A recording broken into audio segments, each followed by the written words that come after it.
The gavel came down with a sound like a bone breaking. Guilty. The word echoed in the stifling air of the courtroom, a final, brutal verdict that extinguished the last flicker of hope in a young man's eyes. Carlos Rivera, just 22 years old, did not scream or weep. He simply turned to his mother, her face a mask of shattered faith, and whispered, "I'm sorry, Mommy." He was sorry for the shame, for the pain, for the life that was being stolen from him in that very moment. He was innocent, and everyone who truly knew him understood that simple, terrifying truth. But the system, the great blind engine of American justice, had spoken. It was 1994, and Carlos was sentenced to life in prison for a murder he did not commit. This is not just his story. It is a crack in the foundation of a nation's belief in its own fairness, a chilling journey into a darkness where truth becomes irrelevant and the machinery of the law grinds the innocent into dust. By the end of this, you will understand how a single wrongful conviction can expose the terrifying vulnerabilities woven into the very fabric of the legal system, a system we are taught from childhood to trust implicitly. You will see how confirmation bias, prosecutorial ambition, and outright negligence can conspire to create a perfect storm of injustice, leaving devastation in its wake. And you will witness the decades-long agonizing fight to reclaim a stolen life, a battle fought not in a courtroom of lofty ideals, but in the grim, paper-strewn trenches of appeals and procedure. The case that would eviscerate Carlos Rivera's life began on a sweltering August night in Newark, New Jersey. Arthur R.T. Johnson, a small-time shopkeeper known for his gruff demeanor and his willingness to extend credit to his regulars, was found bludgeoned to death in the back room of his corner bodega. The cash register had been forced open, its meager contents gone. The scene was one of brutal, clumsy violence. The community was shaken. Artie was a fixture, a grumpy but ultimately kind-hearted man who had been part of the neighborhood for decades. The Newark Police Department, under immense public pressure to solve the crime quickly, cast a wide net. They had little to go on. No murder weapon, no clear fingerprints, and a handful of conflicting witness statements. The initial description of a potential suspect, given by a teenager who claimed to have seen someone fleeing the scene, was vague at best. A Hispanic male, maybe in his 20s, wearing a dark hoodie. It was a description that could have fit thousands of young men in the city. Carlos Rivera was one of them. He lived with his mother and younger sister just 3 blocks from the bodega. He was a high school graduate working 2 jobs, one at an auto body shop by day and stocking shelves at a warehouse by night, to help support his family. He had no prior criminal record, not even a misdemeanor. His dream was to save enough money to go to community college and study mechanics. He was, by all accounts, a good kid from a hard-working, deeply religious family. His life was one of quiet, predictable routine. That routine was his undoing. During a canvass of the neighborhood, 2 detectives knocked on his door. They were polite at first, asking if he had seen or heard anything on the night in question. Carlos, eager to help, answered their questions. He mentioned he had walked past the bodega around the estimated time of the murder on his way to his night job. He saw nothing unusual. The detectives thanked him and left. But for one of them, Detective Mike Borowski, a veteran with a reputation for closing cases, a seed had been planted. Carlos fit the flimsy description. He was in the vicinity. He became a person of interest. The investigation began to bend toward Carlos. Borowski and his partner re-interviewed witnesses, but now they showed them a single photograph, Carlos's high school yearbook picture. "Is this the man you saw?" The power of suggestion is a formidable thing. The teenage witness, initially uncertain, began to remember more details that aligned with Carlos. The hoodie became a specific shade of blue. The height and build became a closer match. The police had their suspect. They had built a narrative, and they were now gathering the pieces to support it, ignoring the ones that did not fit. The case against Carlos was entirely circumstantial, a house of cards built on a foundation of sand. The prosecution's theory was that Carlos, desperate for money, had gone into the bodega, argued with Artie, and killed him in a fit of rage before taking the cash. To support this, they had the increasingly confident, but coached, eyewitness testimony. They also had a jailhouse informant, a career criminal named Ray "Sly" Sylvester, who claimed Carlos had confessed to him while they were both in holding. Sly, who had a long rap sheet for burglary and fraud, cut a deal with prosecutors. His testimony in exchange for a significantly reduced sentence on his pending charges. It was a classic and notoriously unreliable practice. The trial was a travesty of justice, though it wore the dignified mask of legal procedure. The defense, an overworked public defender named Susan Carter, was outgunned and outmaneuvered at every turn. The prosecutor, a charismatic and ambitious young attorney named Andrew McCullough, presented his case with slick, confident precision. He painted Carlos as a quiet, unassuming young man who had a violent temper. He leveraged the jury's implicit biases, subtly emphasizing Carlos's ethnicity and his working-class neighborhood. He called Sly to the stand, who delivered a chilling, detailed, and entirely fabricated account of Carlos's supposed confession. Susan Carter's cross-examination was vigorous, highlighting Sly's extensive criminal history and the sweetheart deal he had received, but the seed of the confession had been planted in the jury's mind. The most damning piece of evidence, however, was never presented to the jury. Detective Borowski had withheld a crucial piece of exculpatory evidence. Another man, a known violent offender with a history of robberies named Marcus Jones, had been picked up for a similar crime just 2 weeks after Artie Johnson's murder. In his possession was a gold ring that was identified as belonging to Artie. This information was buried, a note in Borowski's notebook that he claimed was not relevant because Marcus Jones had an alibi for the night of the murder, an alibi provided by his girlfriend, which was far from ironclad. This was a direct violation of the Brady rule, which requires prosecutors to turn over all exculpatory evidence to the defense. Susan Carter never knew about Marcus Jones or the ring. The jury never knew. They deliberated for 2 days, swayed by the emotional testimony of the eyewitness and the jailhouse snitch, and returned with a verdict that shattered a life: guilty of murder in the first degree. The prison gates clanged shut behind Carlos Rivera, and he entered a new world, one governed by violence, fear, and a profound, soul-crushing loneliness. The first years were the hardest. He was beaten, threatened, and spent long stretches in solitary confinement for his own protection. He maintained his innocence to anyone who would listen, but in a place built on guilt, innocence is a liability. He was just another convict protesting his sentence. His family stood by him unwaveringly. His mother, Elena, visited every week without fail, her faith a small, stubborn flame in the overwhelming darkness. Susan Carter, haunted by the case, visited him too. She had lost the trial, but she had not lost her belief in him. She promised him she would keep fighting, even as she moved on to other cases in her overwhelming caseload. The fight for Carlos's freedom became a slow, grinding war of attrition. Susan filed the initial appeals, focusing on procedural errors and the weakness of the evidence. They were denied. The state's appellate courts affirmed the conviction, deferring to the jury's judgment. Years turned into a decade.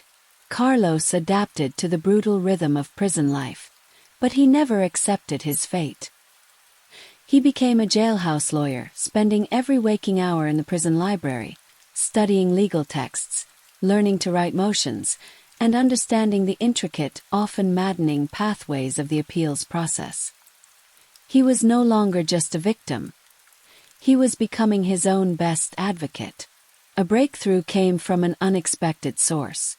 In 2005, a journalism student at Rutgers University, named Chloe Davies, was working on a project about the fallibility of eyewitness testimony.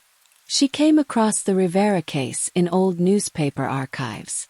The specifics nagged at her. The single photograph identification, the lack of physical evidence, the reliance on a jailhouse informant. It seemed like a textbook case of a wrongful conviction.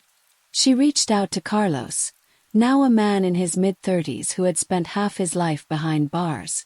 He agreed to be interviewed. Chloe's project evolved into a full-blown investigative report. She tracked down the original eyewitness, now a man in his 30s himself, burdened by a guilty conscience. He admitted to Chloe that he had never been sure. He said the police had pressured him, showing him Carlos's photo repeatedly until he felt he had to pick him. "They made me feel like I was letting them down if I didn't ID him," he confessed, his voice trembling over the phone. Chloe also found Ray "Sly" Sylvester. He was back in prison, this time on a long sentence for armed robbery. With nothing left to lose, and perhaps seeking a shred of redemption, Sly signed a sworn affidavit. He admitted that he had lied on the stand. He had never spoken to Carlos about the murder. The entire confession was a story he and Detective Borowski had concocted together. The deal was simple. You give us the confession, we give you a walk. It was the key that could unlock the cell door. But the legal system is a massive, slow-turning wheel. Armed with the new evidence, the recanting witness and the informant's affidavit, Susan Carter, who had since left the public defender's office but had never dropped the case, filed a petition for a new trial. The state fought it fiercely.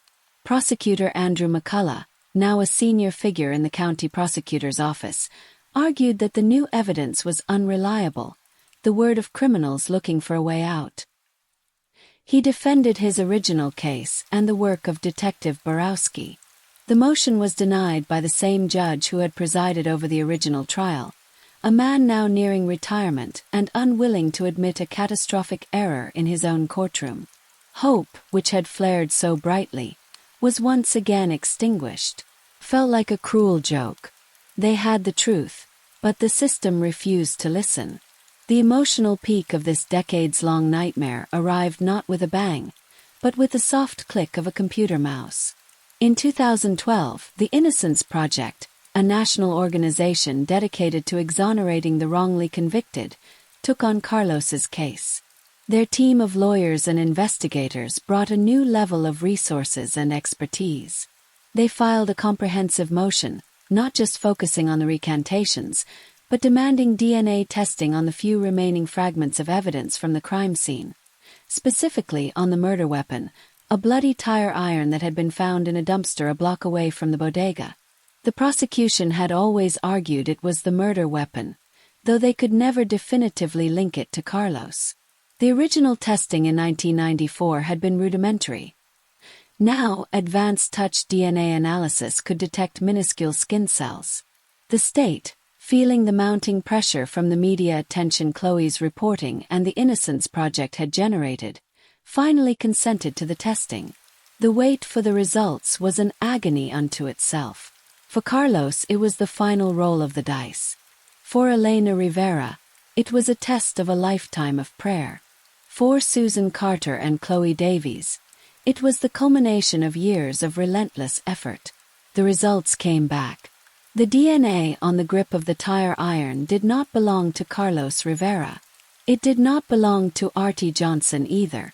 The profile was run through the CODIS database, the National DNA Index. There was a match. It belonged to Marcus Jones, the violent offender Detective Borowski had dismissed all those years ago. The ring found on him was not a coincidence. It was a direct link. The exculpatory evidence Borowski had buried was, in fact, the very key to the truth.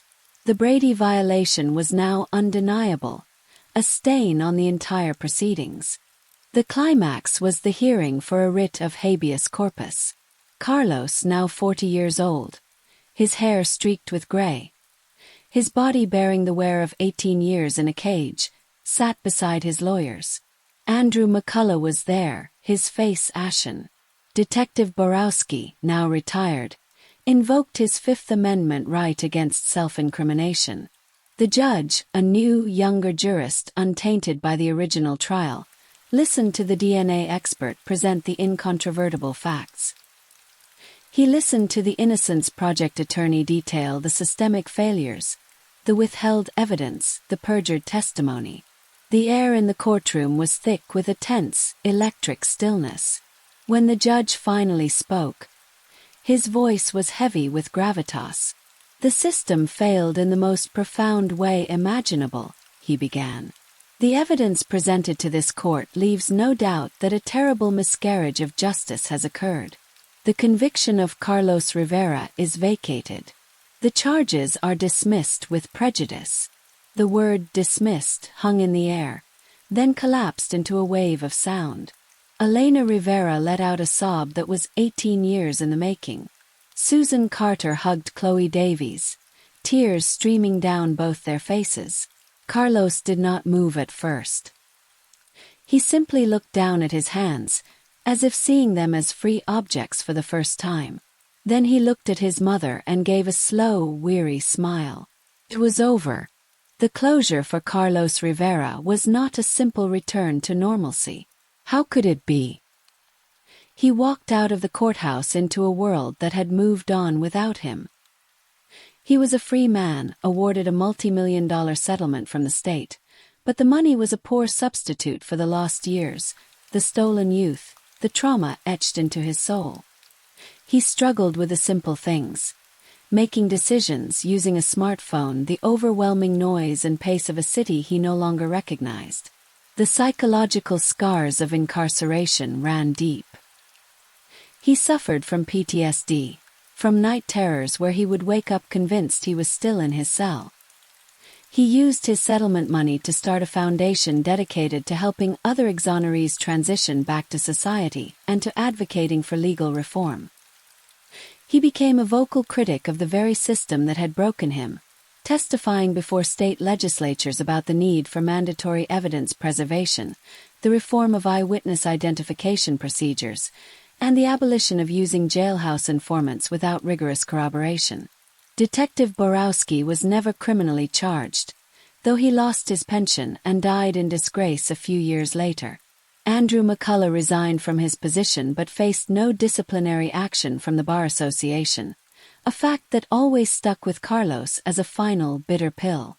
The story of Carlos Rivera is a shockwave that continues to ripple through the American legal system. It is a stark reminder that justice is not a destination, but a fragile, ongoing process, vulnerable to the flaws and ambitions of the people who administer it. It is a story of a failure so complete it shakes one's faith in the bedrock principles of fairness. But it is also a story of breathtaking resilience, of the unyielding power of a mother's love, the dogged determination of a lawyer who refused to give up, the tenacity of a journalist seeking truth, and the unimaginable strength of a man who endured the unendurable and emerged, not with hatred, but with a purpose. He had lost his youth, but he had reclaimed his name. And in doing so, he became a permanent, haunting question mark on the pages of American justice, a living testament to its greatest failures and, in his relentless pursuit of truth, its most hard-won and painful redemptions.